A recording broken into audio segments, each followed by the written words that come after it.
Welcome to That's My Story on YouTube.com. My name is Nathaniel Zukowski. It's a pleasure having you today. To get a hold of me, it is scarletandgray18 at gmail.com. You can also reach me via text at 614-905-9159.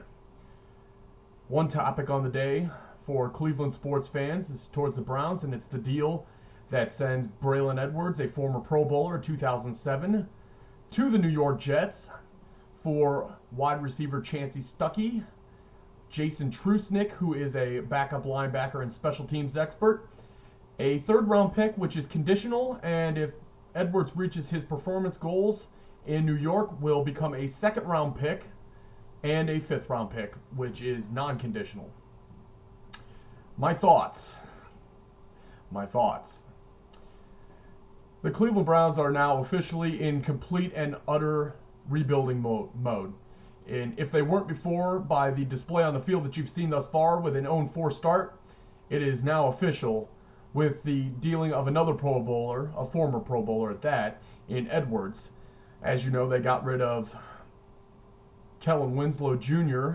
this past offseason to Tampa Bay for a second-round pick, and thus continues the exodus of what little offensive talent this team had left. My thoughts is that this is an absolutely dreadful situation, another mishandled situation by the Cleveland Browns organization. No doubt about it. And I'm not saying that dealing Braylon Edwards was necessarily a bad thing. Obviously, he didn't want to be here, and he wasn't going to stay here. He was going to be an unrestricted free agent at the end of the season, and he was out of here. Make no mistake about it, Cleveland Brown fans. He wasn't going to stay here. He was biding his time to get out of Cleveland. And why wouldn't you? The Cleveland Browns are an absolute disaster. They have absolutely no direction. And right now, I don't know where they're headed as a football team. There is no real clear path that Eric Mangini has cut here that says, okay, I understand what he's doing and why he's doing it. But at the same time, here's my problem with the whole situation. Why not get rid of Braylon Edwards last season in the offseason when you had a chance to get more for him? Now, granted, they had talked to the Giants, who were primarily rumored in deals for Edwards. There were also a couple of other teams, but primarily the Giants that came to the forefront. They were asking for a 1 and a 3 then. Now, granted, they may not have gotten that, but you could have easily gotten a 2 and a 4 and players, and that would have been a guaranteed 2. If they had ponied up, if the Browns had lowered their asking price down to a 2, they would have had that deal in place. You would have gotten a little bit more for Braylon Edwards. At the same time now, though, you get rid of Braylon Edwards and from a team that is devoid of offensive talent. Because answer me this. Name one player on this offense that is capable of being a game breaker on this offense. Name one. There is zero, not one. I can't count one player on this offense that's going to make a difference, that when you give him the football, he's got a chance to take it to the house. They don't have it at running back. They have an aging Jamal Lewis at running back and nothing else concrete. Jerome Harrison, he shows flashes of a little bit of talent, but nothing that's substantial and nothing that's proven that he's anything other than a backup running back in this league. At wide receiver, you have two unproven commodities in Muhammad Massaquoi and Brian Robisky, which, by the way, that's the player that they picked up from the Kellen Winslow deal, and he's not even playing. Now, granted, he'll probably get an opportunity now, but here's my problem with that, is that Brian Robisky, if he was showing that much to you, is in the starting lineup, or is at least getting significant time in that Cleveland offense. The fact that Brian Robisky had not broken the starting lineup for this football team offensively shows that maybe he may not already pan out to what he was expected to be as an early second-round pick. You say goodbye to Braylon Edwards, the only guy who gave you a deep threat vertically in the passing game. You got rid of Kellen Winslow Jr., who was a possession guy, a nice guy that you could look to on third down, convert, keep the chains moving, and also a great red zone threat. This team doesn't have any answers. I mean, who scares you on this offense? This is an offense that is having trouble putting up touchdowns. And you just got rid of your number one wide receiver. And to me, you didn't get nearly enough for him. I found it funny that in the press conference for the Jets press conference, Rex Ryan could barely contain his joy. And I thought it funny that the look on his face, the expression on his face as he tried to really talk up Chancey Stuckey and Jason Trusnick in their departure from New York. He was thrilled.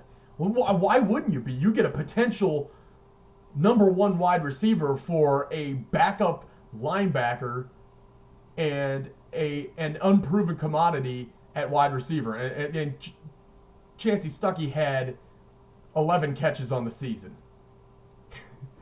I mean, Rex Ryan could barely contain himself because he's getting a former Pro Bowler and a guy that if he comes in and he's motivated, and guess what, fans? He will be now. All of a sudden, I guarantee you this, Braylon Edwards will catch the ball with more consistency. Braylon Edwards will be a more productive player because he will be on a winning team. And Cleveland hasn't been that. And he will have a quarterback that is going to grow and is going to grow with a better cast around him and more talent around him and a quarterback who has a higher ceiling. So I can guarantee you this. I mean, you can guarantee it. Braylon Edwards is going to be a better player in New York. And that seems to be the standard and the practices of the Browns. They send him away and they always do better. So where does that leave the Browns? It leaves the Browns looking for another top 5 draft pick. And it'll leave the Browns looking now to fill yet another hole. Because now you've opened up a hole and you have no number one wide receiver. You have no guy that says, this is my go-to guy. This is the guy that in 3rd and long, or when we need a big first down conversion, we need to convert that 3rd down. This is the guy we're going to go to. He's our playmaker. Or this is the guy that's going to stretch the field and open up things underneath for a guy like Steve Hyden at tight end. He's going to open up things in the defense. He's going to keep those safeties back honest and allow Jamal Lewis running room. You've put pressure now, even more pressure than is already being placed on this offense. And there's no answer immediately for this football team. Yeah, Mohamed Massaquoi showed some good things against Cincinnati. I was impressed with the game that he had, but that's one game in the National Football League, folks. It's not a season. It's not 2 seasons. There's no consistency there. I just don't know anymore with this Cleveland Browns team, the Cleveland Indians. These are 2 of the poorest organizations, respectively, possibly in all sports. Look around at the landscape, and the Cleveland Indians and the Cleveland Browns immediately pop into my mind as 2 of the worst-run organizations in all of sports. Not just the National Football League, not just Major League Baseball, in all sports. For 2 completely different reasons. I had mentioned in a previous show about Larry Dolan being cheap. Randy Lerner isn't cheap. Randy Lerner has no clue. There's a difference. There is a difference. Randy Lerner has absolutely no clue what he's doing. He continues to hire bad personnel. He continues to hire poor coaches who don't know what they're doing. He continues to allow these coaches to run these teams into the ground, and then they burn the house down and try and rebuild, and yet there's no answers. I will continue with this more in the next show because this needs to be further addressed, and I will go more into the Browns organization in a whole. But today, I'm angry. And Cleveland Browns fans, you should be too. Because whether you like it or not, whether Braylon Edwards was consistent or not, Braylon Edwards was one of the few threats that we had left on the offensive side of the football. Make no mistake about it. And he's now going to be donning the green and white in New York.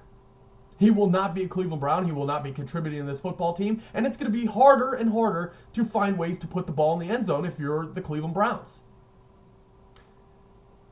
Another poor decision, another bad trade, and another step that's going to put this team further in to the hole. That's my story, and I'm sticking to it. ScarletandGray18 at gmail.com, 614-905-9159. My name is Nate Zukowski. Have a great day.